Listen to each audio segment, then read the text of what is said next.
Seolah tidak pernah mati, saudara. Meski sering diberantas, masih saja ada pinjaman online ilegal yang muncul dan muncul kembali. Lalu bagaimana upaya penertiban yang bisa memunculkan efek jera bagi sindikat pinjaman online ilegal? Untuk membahasnya, kami akan berbincang dengan Koordinator Pengaduan dan Hukum Yayasan Lembaga Konsumen Indonesia (YLKI), Sularsi, serta Wakil Ketua Komisi 3 DPR, Ahmad Sahroni. Selamat malam, Bapak dan Ibu. Selamat malam. Iya, ini saya ke Mbak Sularsi.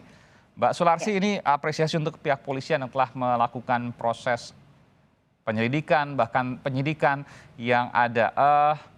Tapi tentu ini mudah-mudahan tidak hanya karena pidato presiden lalu kemudian seminggu, 2 pekan, 3 pekan kemudian atau bulan depan kita mendengar sepi. Begitu Bu, Mbak Sularsi? Ya, saya sih berharap bahwa pinjaman online ini kan memang sudah meresahkan masyarakat, pertama. Yang kedua adalah ini kan sejak tahun 2017, pengaduan terkait dengan pinjaman online ini sudah menjadi terbesar pengaduan di YLKI sejak tahun 2017. Dari semua kasus-kasus konsumen, pinjol paling besar? Paling besar, gitu. Yang tertinggi pengaduannya kemudian adalah e-commerce. Nah, permasalahan yang sering diadukan adalah terkait dengan masalah penagihan. Nah, YLKI juga pernah melakukan satu penelitian terkait dengan hal ini tahun 2019-2020. Hasilnya adalah yang tadi, bahwa paling banyak yang dikeluhkan konsumen itu adalah cara penagihan yang tidak yang sudah melakukan tekanan-tekanan secara psikis gitu. Kemudian dengan memberikan atau menyebar informasi-informasi melalui kontak personnya mereka. Nah, ini kan yang sebenarnya sudah menyalahi aturan, bahwa kemudahan yang diberikan oleh pinjaman online ini itu yang diharapkan oleh masyarakat bisa membantu, tetapi justru ini adalah menjerat karena adalah mayoritas yang diadukan itu adalah pinjaman online ilegal gitu, Mas. Ya, Mbak Sularsi katakan bahwa mereka menelpon dari kontak mereka, bahkan polisi juga baru saja mengatakan, Pak Yusri Yunus, Kabid Humas Polda Metro Jaya menyatakan bahwa ada foto yang bernuansa pornografi yang disebar. Ini diduga ada di handphone si peminjam. Artinya mereka, si para pinjol ilegal ini punya akses untuk melihat semua dan mengcopy seluruh isi handphone si peminjam. Apakah itu yang kemudian dilaporkan?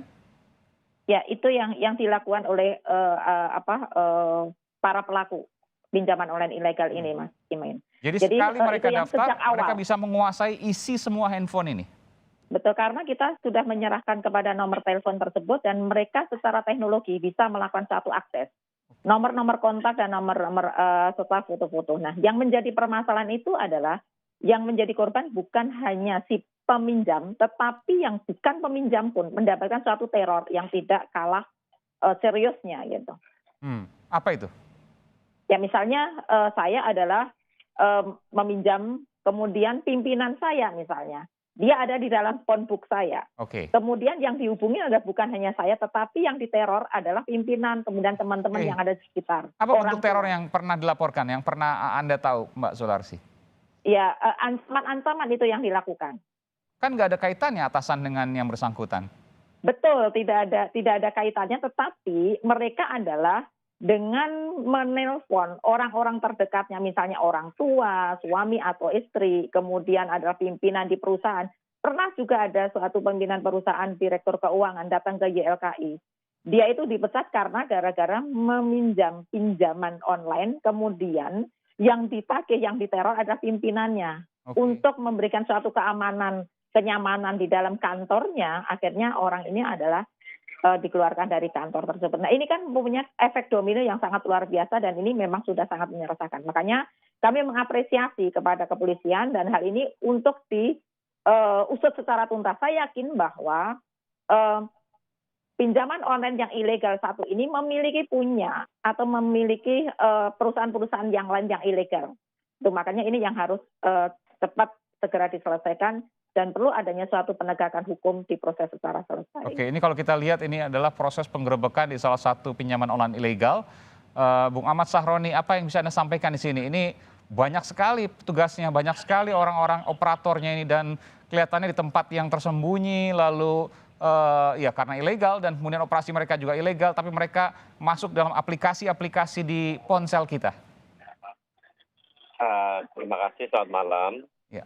Yang pertama, apresiasi buat Polda Metro yang secepat kilat untuk menindak tegas yang sudah saya sampaikan 3 hari lalu sebelumnya untuk menindak tegas pinjol. Nah, apa yang dilakukan kepolisian penegakan hukum ini adalah ini wujud bahwa masyarakat ini resah sebenarnya.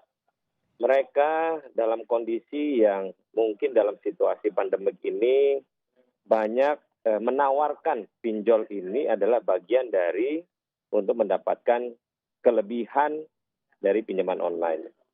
Tidak disalahi bahwa apa yang mereka inginkan dimanfaatkan oleh pelaku oknum yang berperan seolah-olah ini menggiurkan mendapatkan kelebihan dari pinjaman tersebut.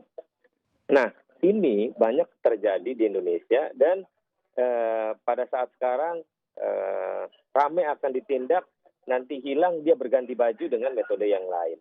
Nah, ini kita harus waspadai penegakan hukum ada lagi dengan metode yang lain atau dengan pemain Bitcoin atau ada yang lagi keren sekarang tentang kripto misalnya gitu. Betul, mata uang kripto. Nah, ini harus diantisipasi di dunia pemain kripto atau dengan pelaku saham yang lain itu lagi tinggi-tingginya. Betul. Nah, ini bisnis yang tidak ada fisik.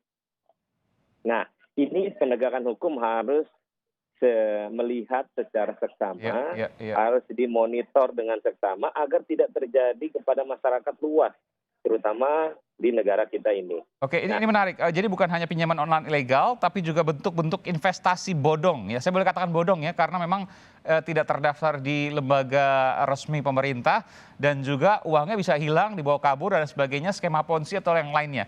Tadi ada sebutkan misalnya soal mata uang kripto ya, ini ada banyak nih, Bitcoin misalnya, Ethereum dan lain sebagainya yang sekarang sedang marak dan banyak kemudian dijanjikan diiming-iming tidak akan rugi karena menggunakan robot atau bot sehingga akan dikunci pada kerugian tertentu misalnya.